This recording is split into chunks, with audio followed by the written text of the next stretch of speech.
Tell us about Dusty Rhodes. Well,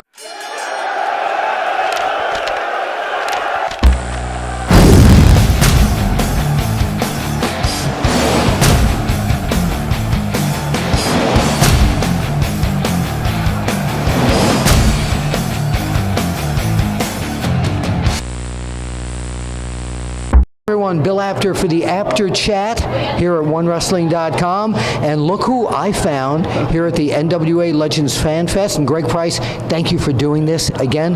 Bob Caudle, the voice of Mid-Atlantic Wrestling. So good to talk to you here. well, thank you. I tell you, that goes back a long, long way. And Bill, I can't remember how long ago it was, but we go back a long way. We do. I think I first met you in like 1973 or 1974. Yeah, that's about right. When Absolutely. I came down here. Yeah, I tell you, a lot of water has passed under that damn It head. has. You know, there are a lot of fans who ask me, and I don't know the answer to this, is how did you get started in broadcasting? I was at WRAL TV in Raleigh, and the Crockett's came up there. They were going to tape matches in the studio. Were you doing wrestling I was not. What were you doing at the beginning? Well, I was doing news and weather there at RAL, and they needed someone to do a broadcast, and so I said, well, I'll try that. Okay. And I thought I wouldn't last very long, but it was some 30 years, and I was still there, you know. I was very fortunate. Did you follow the business? Were you a wrestling fan? Yeah, I really became one. I guess I probably was not up until then. I didn't know a whole lot about it, but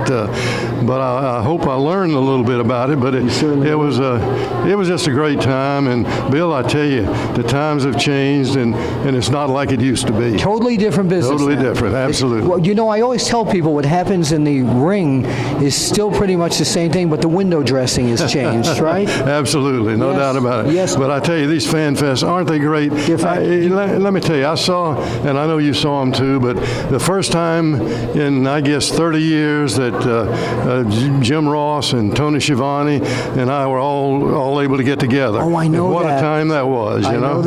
I know that. What is, to you, what is the highlight of your broadcasting career in the Mid-Atlantic area? Is there one moment that sticks out and you keep reliving? Gosh, I don't know. There were so many of them over those 30 so years, I guess. I really don't know. I remember some of the great matches. I remember some of them I don't. Some things just stick in my mind. I remember the things we had with the robe and the hat with Flair and Blackjack and things like that. You know, those things pop into my mind every now and then. And I tell you, the thing that really gets me, Bill, is so many of the great guys and friends that we had, they're not with us any longer. Well, I was going to ask you, Dusty Rhodes was inducted into the Hall of Heroes last night here in Charlotte. Tell us about Dusty Rhodes. Well, of course, Dusty was a booker for a long time here. You know, he did the matches, and Dusty was really good to work with.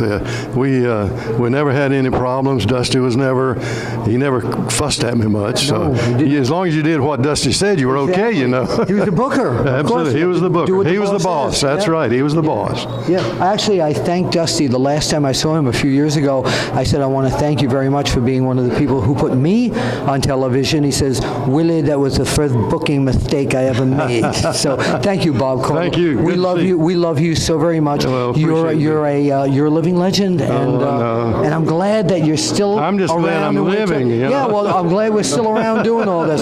For Bill Apter and Bob Caudle, we'll see you at the matches.